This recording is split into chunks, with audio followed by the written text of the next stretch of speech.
A lot of you might not know this, but I am a detransitioner, and my story matters just as much as the detransitioners that get pushed in the media.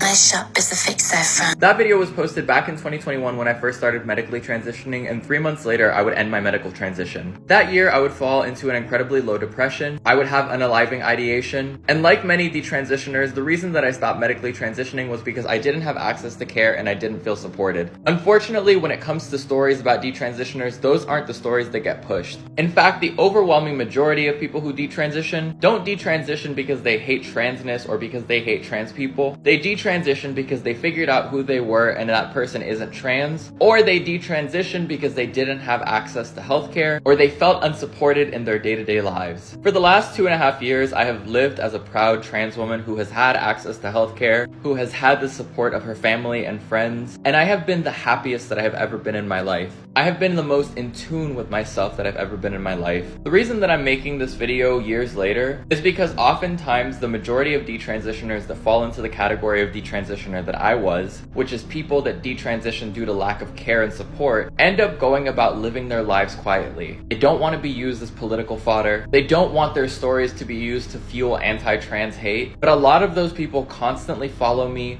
reach out to me, come into my comment sections, and let me know that although they detransition, they wish that they had the same access to care that I had and the same support system that I have. So as somebody who has been in the same boat, I feel compelled to speak on their behalf and speak on the behalf of our experience together. You cannot talk about detransitioners without talking about stories like mine, who represent the overwhelming majority of what it is to be a detransitioner. The reality is, being trans and trans-affirming care in the form of surgeries has less of a regret rate than knee replacement surgery, than LASIK eye surgery, than so many surgeries that we never question the validity of. And yet, for whatever reason, a fraction of the population, less than 1%, we feel the need to try to legislate against this group of people. And detransitioners represent between 1 and 3% of trans people. So a fraction of people. If you're going to talk about detransitioners, talk about those of us who wish to live in a world where we're fully accepted for who we are, and not just the ones that push your political agenda.